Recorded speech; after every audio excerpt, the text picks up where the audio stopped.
Souviens-toi de l'expérience faite au laboratoire où tu vas lâcher une roue le long d'un plan incliné à différentes distances. Donc d'abord tu vas la lâcher d'une petite distance et puis tu vas chronométrer le temps qu'elle fait pour parcourir jusque le bas de la pente, puis de plus en plus haut, etc.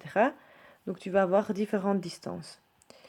La distance d' ici ne sert qu'à calculer la vitesse instantanée au bas de la pente. Donc le mouvement qu'on étudie, c'est vraiment la descente le long d'un plan incliné.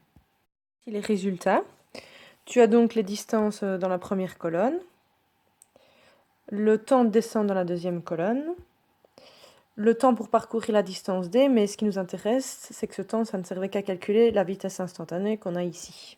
Le premier graphique qu'on te demande de tracer, c'est la vitesse en fonction du temps. Et on voit que c'est une droite qui passe par l'origine.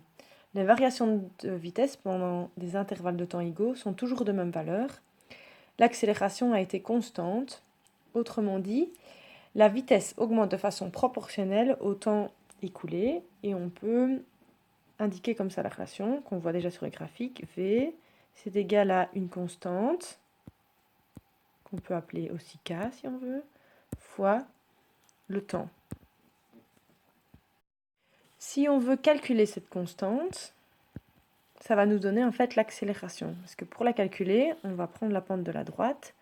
Et donc ça va être delta V sur delta T qui donnera l'accélération.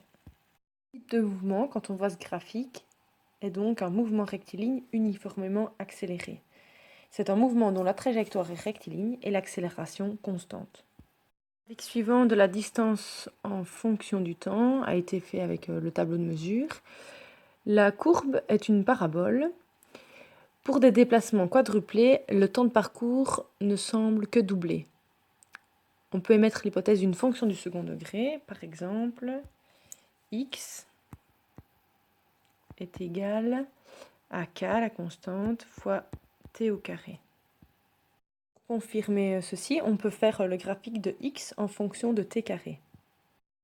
Cela confirme bien que x est directement proportionnel à t carré. Et si on veut regarder ce coefficient k et le calculer par rapport à ce graphique-ci, eh bien, on constate que 0,021, en fait, c'était la moitié de l'accélération qu'on avait calculée précédemment, même si je ne vous avais pas donné les chiffres. Ça veut dire donc que cette constante, k, ici, c'est égal à a demi, ce qui va nous aider pour trouver la formule. La première formule, celle de la vitesse, c'est v qui est égal à a fois delta t. Donc j'ai juste transformé ceci, la pente de la droite. Et dans le deuxième cas, x, c'est égal à a demi